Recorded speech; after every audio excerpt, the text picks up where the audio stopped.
Vertical grips are dumb. And I'll even double down and say most underbarrel grip augments are also dumb. Mostly. Greetings, Kings. Bones Maloney here of the Bones Maloney YouTube channel. I see a lot of guys running vertical foregrips on their go-to rifle. And some of you may be watching this video right now angrily typing in the comments defending your honor of the vertical foregrip enjoyers.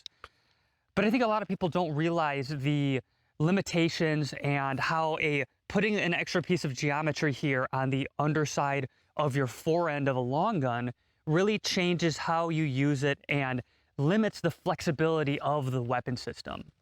And in today's video, I wanted to go over a little bit of how putting something down here on the underside of your rail like this really hinders your rifle's performance in a lot of environments and situations, and outline my evolution from vertical foregrip enjoyer to slick underbarrel rail, clean of obstructions enthusiast that you see before you today. Let's talk about it. For context, this is in regards to a general purpose rifle or a civilian defense rifle. A weapon system that is not specifically designed for one specific environment, but is simple, reliable, robust, and usable in a variety of different situations, depending on what someone might find themselves in, depending on the threat, their environment, and the situation. Vertical foregrips first started getting popular during the Vietnam era war as a way to help better control full auto fire. It's a nice extra piece of geometry. You can really push the rifle into your shoulder, into your pectoral, and control bursts of full auto fire for all the sneaky beaky high speeds out there. Since then, it's seeped into pop culture, movies, video games, and told us that this little dongle here on the underside of our rifle is a great high-speed way to be just like the cool guys and get a better grip on our weapon system and be more operator. Like, I admittedly drank the Kool-Aid on that. The first thing I went out and bought for my first AR was a vertical foregrip.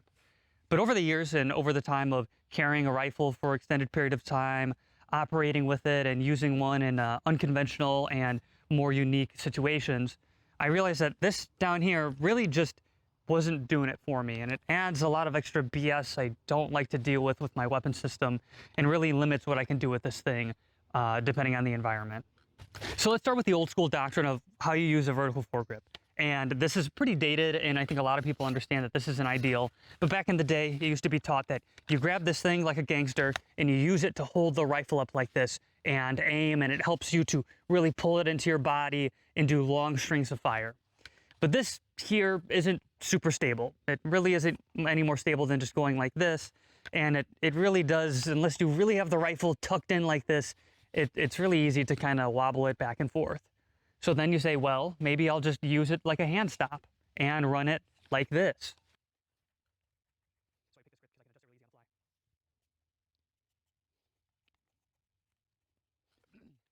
So then people started to run them like this, a little further back, kind of as a hand stop. And this is a bit better ergonomically and allows you to, sort of C-clamp the rifle, index your hand, and get good purchase on the rifle. But you've picked probably the worst possible option for a hand stop. It's still super long, super intrusive, introduces a lot of snag points and weight to the rifle, and isn't even that good as a hand stop. It also doesn't mitigate any of the other problems we're going to get into in the next section about utilization of cover, concealment, and the inability to kind of rest this rifle the way that is a lot easier and a lot more flexible when you have something like this on the underside of the rifle. So here's the major issue. Adding a piece of geometry here to the underside of your barrel interferes with and adds friction points to your ability to utilize cover and rest the rifle properly. This goes for a lot of different scenarios, like bracing it off of the sides of cover, on top of the cover, using concealment, using rests. All that type of stuff changes when you add a vertical grip to the underside of your barrel. And we'll show that here on this 55-gallon drum that's going to serve as our cover stand-in. So if we come up here with the rifle and we want to rest it, we're caught on our sling. Of course we are, because we don't normally run the sling like this off our body. So we come in here and we want to rest on this barrel to support the weapon system downrange. Now that we have this vertical grip here, we're limited on options. We can be really far back and put the vertical foregrip here and kind of do a C-clamp or potentially just lean into the rifle if this is sturdy enough. But if this isn't sturdy enough, if I lean on it too hard, it'll topple forward. We can't just push all of our weight into the cover like this. So now we have less barrel length out front to potentially clear debris or clear this barrel and get my muzzle in front of it to reduce the chances of height over bore incidences where I fire into my own piece of cover. Or I rest the rifle here like this on the vertical foregrip. And this isn't all that comfortable. This is pretty, I mean, it helps for sure, but this is really easy to slip around. This isn't really good contact. And again, I'm limited on how I interface with this piece of cover with this vertical foregrip here. While if I take it off, now I can lay my rifle onto the barrel like this. I get a lot lower, reducing my silhouette here. I can grab the mag well and pull it into myself in the event that I can't just lean all of my weight into this piece of cover. I can grab the mag well here, tuck it in. I can do a C-clamp and push it my hand down onto the barrel like this. I can rest my hand here and still actuate my light. This just gives me way more options to interface with this piece of cover and get my barrel further past the piece of cover and not potentially kick up dust and debris or to unintentionally shoot the cover that's in front of me. It just gives me more options on how I can use this cover. Same goes with the side of the barrel. So if I'm on the side of the barrel and I want to utilize this cover without the vertical grip, I kind of just push the rifle against the side of the barrel. I cant it just a little bit because my light does kind of interfere with it some, but I just cant the rifle, push it or pull it into my body, and this is completely fine and very easy for me to do without the vertical grip here. But the second we add it,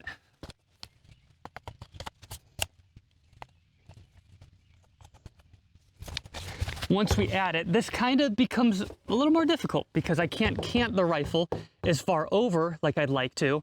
And it kind of does make me have to get a little further down on the rifle and adds another point of friction here and limits me on how I can interface with this cover on this side. Same goes with the other side as well, and we'll show that on a tree here in a little bit too. So here we'll kind of show off the standing supported position on the left and the right side of this tree here. And if I want to brace up against this tree with this vertical foregrip, usually what you'll do if you don't have one is you'll kind of place your hand here and rest the rifle against the tree and your hand or your arm. This works okay with a vertical foregrip. I kind of want to push into my hand a bit more, so I have to be cautious, and it forces my point in which I balance the rifle to be forward or backwards of the grip. Doing this really isn't any better, and this tree does have a little bit of grip on the side, so I can kind of get away with pushing the grip into this tree a little, but it's not really ideal unless I come really far back here and find a nice point for it. And I'm canting the rifle really far over and really forcing myself into an uncomfortable position, which will happen sometimes, but this is just adding needless complexity. And in the event that the tree isn't really structured like this one with this little divot here I'm kind of resting it on, this can really hinder yourself in the use of using an expedited piece of cover like this tree. Showing it now from this side too, same issue kind of arises. I can use my hand here and hook on the rifle here to help brace it, or lean against the tree and pull into my body here, but it's not any better than just holding the rail, holding the rifle here, and it's limiting where I can get purchase and lean against this piece of cover. And again, trying to angle the grip against it really puts me in an awkward position. Getting down into the prone supported position now, I've set up a realistic scenario where I've gotten down, taken cover, thrown my pack off to rest my rifle on to give myself a better platform to utilize my weapon system. With my vertical foregrip now, things change a bit. I either go directly on top and raise my silhouette up.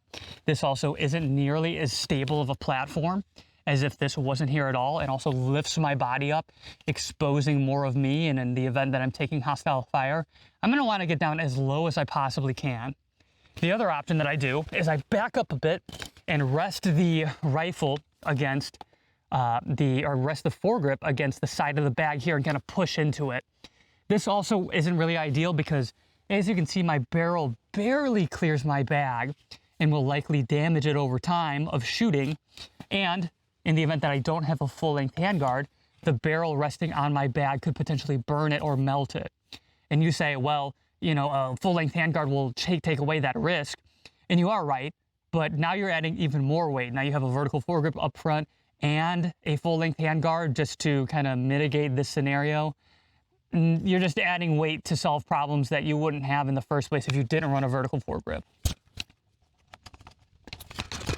Showing this now without the vertical foregrip, as you can see, I can get a whole lot lower on this on the rifle and reduce my silhouette, and I can push my rifle much further in front of my bag or the sandbags or whatever barrier I'm using, and not damaging that barrier, my pack, or whatever it might be, in reducing the amount of dust and bullshit that I kick up when I'm shooting. Here's another piece of cover that you might find yourself behind or needing to utilize.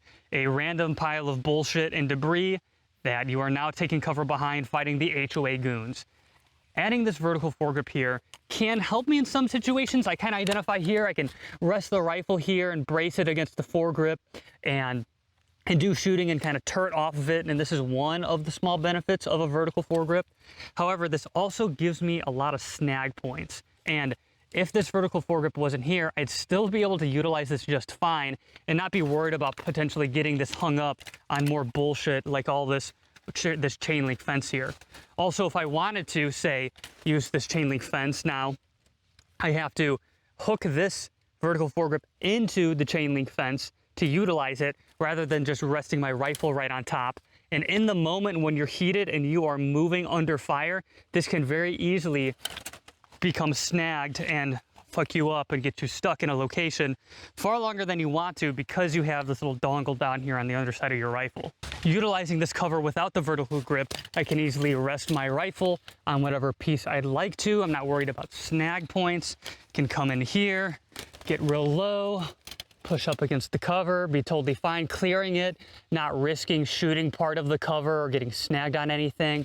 And this really helps me remain flexible with shooting and staying within cover, while the vertical foregrip would probably get hung up on a lot of this stuff and cause me more issues than good.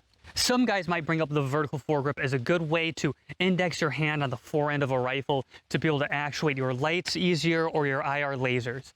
And while that's true, other underbarrel offerings we're going to talk about here in a minute do that a lot better. And the old tape switch method, where guys would take the pressure pads from their IR lights or their lasers for night vision use and tape switch them down onto the right side or the shooting side or strong side of a vertical foregrip like this, is very obsolete and a really easy way to grip a rifle wrong or unintentionally and ND your light or your laser, and you never want that to happen. It's a really good way to give away your position. And doing that tape switch onto the vertical grip, it's obsolete. I get the GWAT era vibes. It's super cool. Dudes in my old platoon used to do it when we were getting ready to go to Afghanistan, and it's not the way. There's much better ways to run a tape switch than to put it down here where you can easily grab this rifle wrong and now you're blasting white light, IR light, or visible laser wherever you're pointing this weapon system. And if you're one of the types of people who puts a bunch of onboard storage on their weapon system and say, well, I want a vertical foregrip for additional storage on my rifle, hammers now. Earlier on in the video, I had mentioned other non-vertical grip augments, things like angled foregrips, potato grips, hand stops, things like that. And as you start to reduce the size of your underbarrel grip augment, you do start to minimize the cover and concealment issue, but it never really goes away. The smaller your grip augment is, the better, in my opinion, because it's going to reduce your snag points, reduce your issues interfacing with cover, and it's also going to be a bit lighter. You start talking weight as another point of contention here. Not like a vertical foregrip is overly heavy, but when you start stacking other force multipliers, an LPVO, a barrel profile that's SOCOM or government, you start to really not want to add more weight unless it is vital to your mission or to your weapon system's capabilities. So the weight argument, while it is minimal, is still valid. It's more about the added geometry and the overall silhouette of the underside of your handguard. And those more minimal hand stops and thinner profile grips are definitely better. I think a hand stop would be an ideal compromise between having a vertical grip and completely slick slide. It's going to really reduce your issues interfacing with cover, but it still isn't going to be perfect. It still does add a snag point, it still does add an additional piece of geometry, and it still does add a little bit of weight. If you want a way to index your hand every time in the same spot on your handguard, and you don't want to index it off of a light or off of another piece of the handguard, you can get some of those Magpul slick textured grip augments that are just flat. They go onto your M-lock or onto the Picatinny slot, and you can put a slot there and index your hand off of that point, and it's a really good way to have a minimal no snag, lightweight way to know that you're indexing your hand on the same spot every time on your rifle without having something more intrusive there until it becomes no shit muscle memory. A quick side note, if you are someone who runs an AFG, one of those weird Magpul triangular grips here that have the hand stop in the front, or something like a potato grip, you're not a real person. You are a lizard person, a skinwalker, or an alien. And if you're a normal human being at the range and you see someone running a potato grip or an AFG, they're not real. Stay away from them and exercise caution when interacting with them, because they clearly do not know what a comfortable angle to hold a rifle is, and they are trying to blend in and they are failing. Remain vigilant. I get the vibes of a nice broom handle vertical foregrip. It screams hella G-Watt energy and is super drippy. But after you've lived with a rifle for a while with something like this, or maybe Magpul's offering of a vertical or slightly angled foregrip like this, you start to really realize that it's just not useful in most scenarios, and really shoehorns you into more comfortable use cases in a couple different environments, such as CQB or a long patrol with a rifle in which you have it slung, carrying it similar to this for 8-12 hours a day. And in those situations, the added benefit of really being able to hold on to this thing while you're breaching into a doorway, or really mag dumping into a single target or multiple targets, is nice. And being able to walk around and have different ways to support the rifle, hold it while you're on patrol for a long period of time, is really handy. But as we've shown, it really does hinder your ability to utilize cover and starts to restrict the flexibility of this weapon system. And for a general purpose rifle, a do-it-all rifle, something that you want to be flexible and usable in most scenarios you'd realistically find yourself in, the vertical grip is not it. As a civilian, a prepared citizen, a Minuteman, a father, or someone who's ready to defend themselves, their family, their community, or their country, you need to remain flexible. The enemy you may face and the environments you can find yourself in are varied and vast. It's important that you remain flexible and your kit and your rifle be set up to take advantage of your surroundings and gain the upper hand over the enemy. Use every advantage you can, and don't shoehorn yourself into a use case or an equipment style that limits your capability and your options. That was a fun video to make, guys. I'm really glad I got the opportunity to share this knowledge with you all, as it's something I don't really see a lot of on YouTube. There's a lot of small nuanced topics and things that people don't really consider when they're putting together their weapon system, and I want to bring that knowledge to you all in an at least semi entertaining and informative manner. If you like the video, leave a like, tell me your thoughts. I'm always open to feedback. Defend your vertical foregrip honor down there below. And if you want to see more of this more deep dive style, more broad spectrum look at kit and equipment, subscribe to the channel. I'm coming out with more content like this. And as I made this video, I really realized this hole in the YouTube market, let's say, and people's mindsets when they set up their gear, set up their equipment, and approach being a practically well-rounded, prepared citizen, Minuteman, or whatever you might call it. If you want to be a part of the community, there's a open Discord right now. Link is in the channel description, as well as if you want to show overwhelming support and you like bad financial decisions, Subscribestar and Patreon, also in the channel description there, if you want to help support this channel and help me make these more intellectual and more involved videos for all of you to enjoy and spread the knowledge and increase the intellectual library that YouTube has to offer for the prepared Minuteman and the prepared citizen.